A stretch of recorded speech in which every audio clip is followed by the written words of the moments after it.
नमस्कार। इस वक्त की सबसे बड़ी खबर हम आपको बता दें, एक महिला दौड़ते दौड़ते पहुंची मुफस्सिल थाना। इस वक्त की सबसे बड़ी खबर है ये वही महिला है जिस महिला के अपहरण को लेकर जीवन यादव पर आरोप लगाए जा रहे थे कि जीवन यादव ने इस महिला को अपहरण कर लिया है।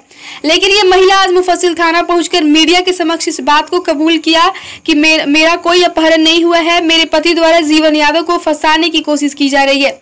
और उन्होंने यहाँ तक भी कहा कि मैंने 17 तारीख को आवेदन दिया था अपने पति के खिलाफ में, जिसमें मैंने इस चीज को लिखा भी था कि मेरे पति द्वारा मेरी जान को खतरा है, मुझ पर जबरदस्ती दबाव बनाया जा रहा है मेरे पति के द्वारा, और इसलिए मैंने 17 तारीख को आवेदन दिया था। लेकिन प्रशासन ने इस पर कोई कार्रवाई नहीं की और जो मेरे पति हैं सोनू सिंह, वो जीवन यादव को फंसाने की कोशिश कर रहे हैं और उन पर झूठा आरोप भी लगाया जा रहा है कि मेरा अपहरण जीवन यादव ने किया है। लेकिन इसमें कोई सच्चाई नहीं है। अपने मर्जी से मैंने मायके आई थी अपने पति से तंग आकर, और अभी भी मैं कबूल करती हूँ कि मैं अपने हस्बैंड के साथ नहीं रहना चाहती हूँ। और जो जीवन यादव पर आरोप लग रहे हैं वो बेबुनियाद है, इसमें कोई सच्चाई नहीं है। महिला ने यह भी कहा कि मैं जीवन यादव को एक समाज सेवी के रूप में जानती हूँ, इसके अलावा मुझे जीवन यादव के बारे में कोई जानकारी नहीं है। आइए देखते हैं वीडियो में आगे। को टॉर्चर करते हैं, परेशान करते हैं, उस परेशानी से इंसान अगर निकलता है वहाँ से तो इसमें किसी और को आरोप कभी भी नहीं लगाना चाहिए। तो जीवन यादव पर जो अपहरण के मामले दर्ज कराए गए हैं, हुआ था कि आपका अपहरण हुआ है, वो लोग अपहरण करके हम आपके सामने खड़े हैं तो मेरा अपहरण कहाँ से हुआ? जीवन यादव पे जो कोई नहीं मेरा अपहरण किया है, क्योंकि हम आप लोगों के सामने अभी जीते जागते खड़े हैं, जिसके सबूत हम खुद हैं कि मेरा अपहरण नहीं किया गया है। हम खड़े हैं यहाँ पे और हम बोल रहे हैं। आपका नाम क्या है? मेरा नाम स्वाति सिंह है। तो थोड़ा सा नकाब आप हटा करके थोड़ा सा आप दिखाइए कि भाई कम से कम मीडिया पे लोग समझे कि हाँ आप ही स्वाति सिंह है। ऐसे बोल रहा है तो नाम से नहीं, लेकिन वीडियो पे थोड़ा सा कोई दिक्कत नहीं होना चाहिए। तो आखिर आरोप स्वाति जी क्यों लगा है इस तरह का? क्योंकि देखिए वहाँ पे मेरे साथ मतलब बहुत ज्यादा मारपीट मेरे पति करते थे। अच्छा। वहाँ पे जैसे हमेशा टॉर्चर करना, हमेशा मारपीट करना, इस वजह से हम भी, कोई भी लड़की नहीं चाहती है इस तरह का कदम उठाना, लेकिन हम बहुत ज्यादा परेशान हो चुके थे। 4 साल से हम इन सब चीजों को झेल रहे थे, लेकिन अब बस का बात नहीं था, क्योंकि बार बार मारपीट करना, बार बार परेशान करना, इस वजह से हम बाहर निकल के ये चीज हम निकले हैं बाहर घर से। जीवन यादव को आप जानती हैं कि नहीं? देखिए एक समाज सेवी के रूप में हम जानते हैं, इससे ज्यादा हम नहीं जानते हैं। तो आपका अपहरण नहीं हुआ? नहीं हुआ है। ये गलत केस कराया गया? ये गलत केस हुआ है। आपके पति के द्वारा ही कराया गया कि आपको छुपा करके जीवन यादव रखे हुए हैं काली रंग के स्कॉर्पियो से? आरोप लगाया जा रहा है, ऐसा कुछ नहीं है। जब हमको पता चला कि ऐसा गलत आरोप किसी पे लगाया जा रहा है तो हम वैसे भी हम सामने आने ही वाले थे, लेकिन कहीं ना कहीं नहीं होता, हम छुप के रह रहे थे क्योंकि हमको डर था अपनी जान का। अच्छा। इसके वजह से हम छुप के थे। अब हम सामने हैं। किससे खतरा है आपको? वही मेरे ससुराल के लोगों से था, क्योंकि वो गए हुए थे तो बोल के गए थे कि हम आएंगे तो तुमको मार देंगे, या फिर मारपीट करके ही गए थे। बहुत मुश्किल। कौन बोला था? कौन पिटाई? मेरे पति। क्या नाम है उनका?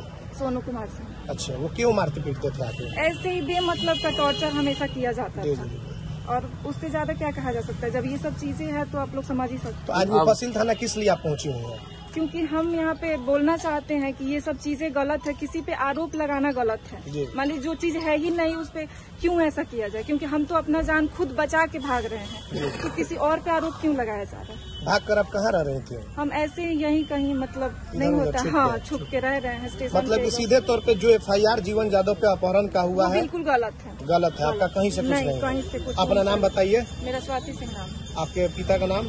विजय सिंह। कहाँ की रहने वाली है? हम सगरा मेरा मायके है, रामगढ़ ससुराल। तो कोर्ट में भी जाएंगी तो आप यही बयान देंगे? बिल्कुल यही बयान देंगे, जो सही है वही देंगे ना, इससे ज्यादा। और थाना में भी? हाँ यही बयान देंगे। ठीक।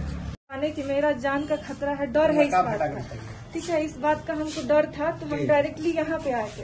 कहाँ पे आए थे? हम यहाँ मुफस्सिल थाना पे हम सीधा आए थे। अब उसके आगे देखिए, अब ये चीज चाहे दबा दिया गया हो या फिर ये आरोप लगाया गया, आवेदन दिया था आपने यहाँ पे? हाँ यहाँ पे हम लिखवाए थे, नोटिस दर्ज करवाए थे। क्या आवेदन दी थी आप? कि मतलब मेरे जान का खतरा है, हम घर से निकल के यहाँ पे आए हैं मारपीट के वजह से, चाहे जो भी है मेरी जान का खतरा है, ये चीज हम साफ साफ यहाँ पे लिखवा के गए थे।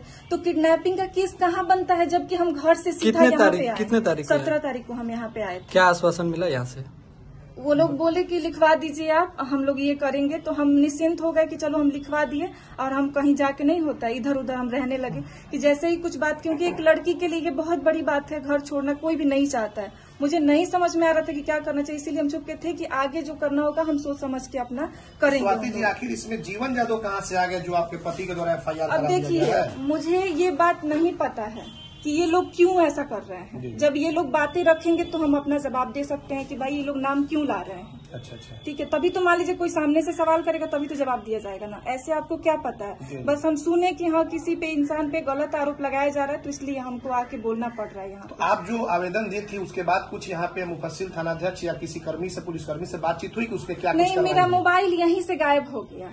जब हम मोबाइल लेके आए थे ना, यहाँ तक था मेरा मोबाइल, यहाँ से पता नहीं भड़बड़ाहट में मोबाइल यहाँ से पता नहीं भड़बड़ाहट में मुझसे छूट गया, भुला गया, मुझे नहीं समझ में आया कि कहाँ हो गया जल्दीबाजी में, क्योंकि हम बहुत डरे हुए थे और इसकी वजह से यहाँ से मेरा मोबाइल गायब हो गया। तो इसलिए हम किसी से कांटेक्ट नहीं कर पाए क्योंकि मेरे पास मोबाइल था नहीं, कोई सिम था नहीं और मेरे पास ना वोटर ID कार्ड है, ना आधार, कुछ भी नहीं है कि हम सिम भी अपना ले सके। इसकी वजह से हम किसी को कांटेक्ट नहीं कर पाए। ऐसा नहीं ना कि आपके ऊपर अगर कोई दबाव प्रेशर हो तो फिर बयान आप अपना बदल दें? नहीं, देखिए इसीलिए हम आप लोगों की मदद चाहते हैं कि मेरे पे किसी तरह का कोई प्रेशर अब नहीं बनाया जाए, क्योंकि हम घर छोड़ चुके हैं, अब किसी कीमत पे हम वापस वहाँ नहीं जाएंगे। इसलिए बस इतना आप लोगों की मदद चाहिए, हाथ जोड़ के हम आप लोगों के सामने रिक्वेस्ट करते हैं कि मेरी मदद की जाए कि कोई मेरे ऊपर प्रेशर ना बनाए। कब शादी हुई थी आपकी? हम मेरा 4 साल पहले शादी हुआ था, 2018 की शादी है मेरी। तो कब से ये सब प्रताड़ना चल रहा था घर पे?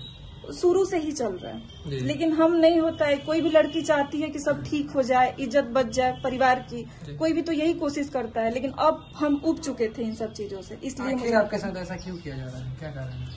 अब देखिए, ये तो करने वाला समझे ना, मुझसे शादी किया गया, उधर की मर्जी थी। एक तरह से ये शादी भी ब्लैकमेलिंग थी, समझिए। कैसी ब्लैकमेलिंग? मतलब मान लीजिए कि मेरी माँ को माइंड वॉश करना, कि मन नहीं होता दिखावा करना कि हम बहुत अच्छे हैं, ये हैं वो हैं, शादी हो गया। अब माँ बाप की मर्जी से कोई भी एक्सेप्ट करता है चीजों को। हमको लगा कि चलो शादी हो जाएगी, सब ठीक हो जाएगा। अब पता नहीं उस इंसान के मन में क्या था, किस वजह से मुझसे शादी करना चाहता है, तो उसको पता। प्रशासन से क्या चाहते हैं सिवान के पुलिस अधीक्षक? हम चाहते हैं कि मेरी मदद इस तरह से की जाए कि हम अपनी स्वेच्छा से निश्चिंत होके रह सके। डर के मुझे अब जिंदगी नहीं जीना है, बस यही चाहते हैं, हम इससे ज्यादा कुछ नहीं चाहते। अपनी मर्जी से, अपनी स्वेच्छा से हमको जहाँ रहने का मर्जी हो वहाँ मुझे रहने दिया जाए। अब मुझ पे प्रेशर और दबाव नहीं दिया जाए।